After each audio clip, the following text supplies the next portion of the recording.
Gwen Stefani reveals true ethnicity in weird rambling interview. Gwen Stefani is doubling down on her Harajuku Girls era. In a bizarre new interview, the pop star revealed her true ethnicity. This comes 14 years after the release of her first solo pop album, Love, Angel, Music, Baby, and her Harajuku Lovers fragrance collection. Fans fondly remember the time when Gwen made her foray into pop music. She had her own gang of Harajuku girls who couldn't speak, even when spoken to.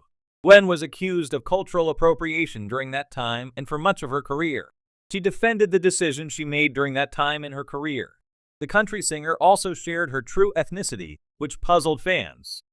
Gwen Stefani rambles in a bizarre new interview. Fans are concerned about Gwen Stefani after her new interview. She sat down with Asian writer Gisa Marie Calor for an editorial piece in Allure magazine. Gwen admitted she is Japanese because she traveled to Japan and has an affinity for the culture. She rambled and made the point several times in the interview. "My God, I'm Japanese, and I didn't know it," Gwen Stefani declared. Of course, that's not true. The No Doubt singer was born to an Italian-American father and an Irish-American mother, per Rolling Stone. Gwen Stefani spoke to the Filipino-American reporter as she talked about her new makeup venture, GXV Beauty. She also dove into her past beauty collaborations. At the height of her music career, Gwen released her Harajuku Lovers fragrance collection, which was inspired by her Harajuku Girls backup dancers. She insisted that she is Japanese. "I am, you know," Gwen Stefani repeated. She also addressed the criticism for fetishizing and appropriating other cultures. Her most notable moment was in 2004, when she used Japanese aesthetics derived from Harajuku fashion. Her group of 4 Japanese dancers would accompany her during performances in her Harajuku Lovers tour. They also attended red carpet events with the voice coach. "If people are going to criticize me for being a fan of something beautiful and sharing that, then I just think it doesn't feel right," Gwen Stefani explained. "I think it was a beautiful time of creativity, a time of the ping-pong match between Harajuku culture and American culture." She shared that she was a super fan of Japanese culture. In that same breath, Gwen also admitted her innocence about it. Still, she defended herself for using that aesthetic in her album era. No Doubt singer defends Harajuku Girls era. Gwen Stefani has appropriated from other cultures throughout her career. When she was in No Doubt, she wore a bindi on her forehead. She was also accused of appropriating Native American and Latin American cultures. Gwen doesn't feel that's what she's doing with her art. It should be okay to be inspired by other cultures, because if we're not allowed, then that's dividing people, right? Gwen Stefani mused. Later in the interview, Gwen said that she was not 100% Japanese. She described herself as a little bit of Orange County girl, a little bit of Japanese girl, a little bit of English girl. Gwen also feels that she relates to the Hispanic and Latino communities. The slow clap singer described herself as whatever I am. Gwen Stefani's rep claimed that her quotes were taken out of context. She hasn't spoken out about this interview. What are your thoughts on the Harajuku Girls album era? Do you believe that Gwen actually thinks she's Japanese? Sound off below in the comment section.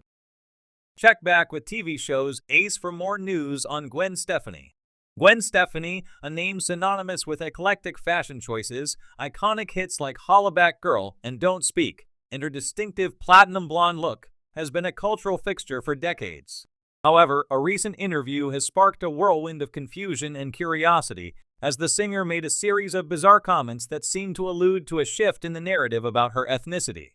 The interview, which aired on a prominent platform, left viewers scratching their heads as Stefani delved into what can only be described as an uncharacteristically meandering monologue.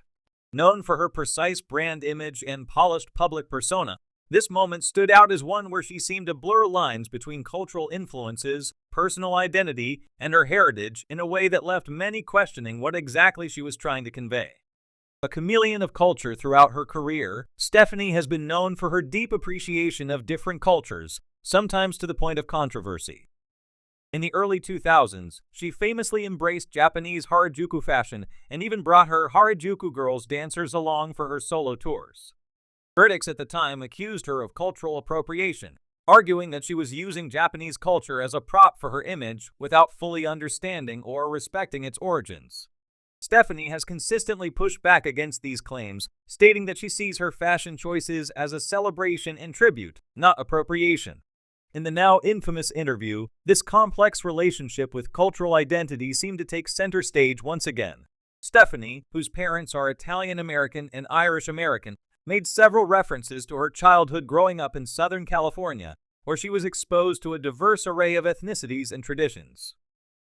However, she seemed to imply that this cultural melting pot contributed to her feeling like she never quite fit into any one box. At one point, she said, "I've always felt a connection to different cultures, like they're a part of me in some way. I don't know if it's just the way I grew up, but it's like I am everything and nothing at the same time."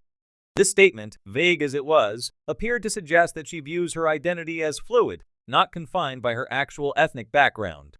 Rambling comments lead to speculation. The most eyebrow-raising moment of the interview came when Stefani hinted at a true ethnicity that has apparently been misunderstood or overlooked. "People think they know me, like they have me all figured out," she mused. "But there's so much more beneath the surface. Like, even my ethnicity. People don't even know half of it." What exactly she meant by this cryptic remark remains unclear. There is no official record of Stefani claiming an identity beyond her Italian and Irish roots, and her comments didn't seem to clarify anything beyond creating more questions. Was she implying that she has discovered new information about her ancestry? Or was she referring to her cultural affinities rather than her biological heritage? Many fans and commentators have speculated that Stefani might have taken a DNA test or uncovered family secrets that led to this new perspective on her ethnicity. Others argue that her comments are more reflective of her career-long embrace of various cultural aesthetics, from her Harajuku phase to her later forays into reggae and ska music, which originated in Jamaica but found a home in Southern California's diverse music scene during her early days, with no doubt a blurred line between identity and influence. What is perhaps most fascinating about this interview is how it encapsulates a larger conversation about cultural identity in the 21st century. Stefani's comments seem to blur the line between personal heritage and cultural influence, raising the question: at what point does appreciating and adopting aspects of a culture turn into claiming it as one's own? In recent years, conversations about cultural appropriation have become more prevalent, particularly as social media amplifies voices from underrepresented communities who argue that their cultural symbols should not be commodified or used as fashion statements. Stefani, like many other artists, has faced this criticism head-on. Yet, her recent comments suggest that she doesn't see her identity as something that can be easily defined by bloodlines or ancestry. Instead, she seems to be leaning into a more fluid, almost postmodern interpretation of ethnicity, one that allows for cross-cultural pollination and personal expression. Fan reactions, confusion, support, and criticism. As the interview made its rounds on social media, fans were quick to voice their opinions. Some expressed confusion, unsure of what Stefani was trying to communicate about her background. Others offered support, praising her for being open about feeling like a cultural outsider, even as a globally recognized superstar.